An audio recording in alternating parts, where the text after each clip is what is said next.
I promise अगर तुमने ये वीडियो देख लिया ना तो तुम सोसाइटी के बहुत ही बड़े इल्यूजन से बाहर आ जाओगे। अगर तुम्हें लगता होगा कि तुम्हारे आसपास के लोग, तुम्हारे समाज के लोग, सोसाइटी अगर तुम्हें सपोर्ट करती है तो तुम बहुत ही बड़े मिथ में जी रहे हो। लोगों को तुम तब तक ही पसंद हो तब तक तुम एवरेज हो, बट जैसे तुम उनसे कुछ अलग सोचने का ट्राई करते हो, कुछ अलग करने का ट्राई करते हो, वो तुम्हारे पैर खींचने लगते हैं। वो तुमको सोसाइटी के लिए एक प्रॉब्लमेटिक मानने लगते हैं और तुम्हें अपना दुश्मन कंसीडर करने लगते हैं। और हिस्ट्री में भी कई सारे व्यक्तियों के साथ ऐसा ही हुआ है। तुम जीसस और सोक्रेट्स को ही ले लो। जैसे ही उन्होंने सामाजिक चीजों पे क्वेश्चन करना शुरू किया, सामाजिक कुरीतियों पे क्वेश्चन करना शुरू किया, लोगों को उनकी ही रिलीजन पे क्वेश्चन करना शुरू किया, तो वहां के सो कॉल्ड लीडर से सो कॉल्ड जनता को ये रास नहीं आया। समाज ऐसे लोगों को सामाजिक बोझ मानता है। समाज को ये कतई नहीं पसंद कि उसके द्वारा तय की गई परंपराओं, उसके द्वारा तय किए गए नियमों पर कोई सवाल करे। जीसस और सुकरात के साथ लोगों ने क्या किया ये तुम्हें ही पता है। उन्होंने तुरंत ही ऐसे लोगों का सामाजिक बहिष्कार किया। एक को सूली पर चढ़ा दिया, एक को जहर देके मार डाला, और कई सारे ऐसे एग्जाम्पल्स है जिनके साथ लोगों ने ऐसा ही किया है। सोचो सोक्रेट्स को ये कह के मार डाला था कि उसने यूथ को करप्ट किया है। तुम्हें पता है मोस्टली लोगों को फ्रीडम और विजडम जैसे वर्ड्स का सही मतलब ही नहीं पता। उन्हें सिर्फ वैलिडेशन चाहिए होता है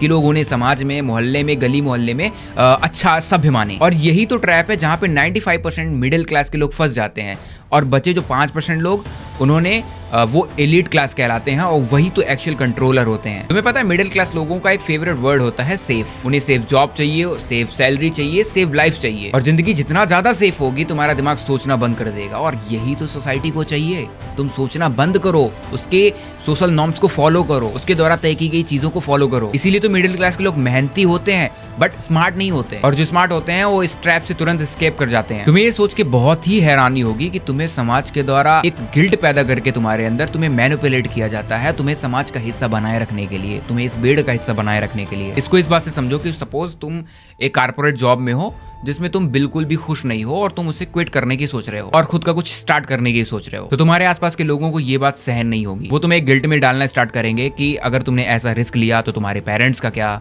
लोग क्या कहेंगे। और यही सेम चीज तो 3 इडियट्स में फरहान के साथ होती है। फरहान को फोटोग्राफी पसंद होती है बट उसके पेरेंट्स इस चीज के लिए कभी राजी नहीं होते कि वो इंजीनियरिंग क्विट करे। उनका क्लियर कहना था कि अगर तुमने ऐसा किया तो लोग क्या कहेंगे, वो हंसेंगे हम पे। और पेरेंट्स की इसी डर की वजह से वो कभी रिस्क ही नहीं लेता अपने पैशन फॉलो करने के लिए। देखो सीधी और क्लियर बात इतनी है कि अगर तुमने क्वेश्चन करना स्टार्ट किया, तुमने सिस्टम पे सवाल करना स्टार्ट किया, तो लोग तुम्हारा सपोर्ट नहीं करेंगे, तुम्हें आइसोलेट कर देंगे। क्योंकि अगर इन केस तुम जीत गए तो उन्हें अपनी जिंदगी पे सवाल उठाना पड़ेगा, जो कि सबसे पेनफुल होगा। सच बात यह है कि सोसाइटी तुम्हें तब तक प्यार करती है जब तक तुम प्रेडिक्टेबल होते हो। जिस दिन तुम अनप्रेडिक्टेबल हुए तुम उस दिन फ्री हो जाते हो। और फ्रीडम सबसे लोनली होती है, इसीलिए तो बुद्धिमान और वाइज लोग अकेले बैठते हैं। देखो इस चीज का सबसे क्लियर और सिंपल सॉल्यूशन है कि तुम सोसाइटी को ब्लेम करना छोड़ के चीजें समझने का प्रयास किया करो। क्योंकि जिस दिन तुम समझ गए उस दिन तुम भीड़ का हिस्सा ही नहीं रहोगे, और यही तुम्हारे लाइफ की सबसे बड़ी अचीवमेंट होगी।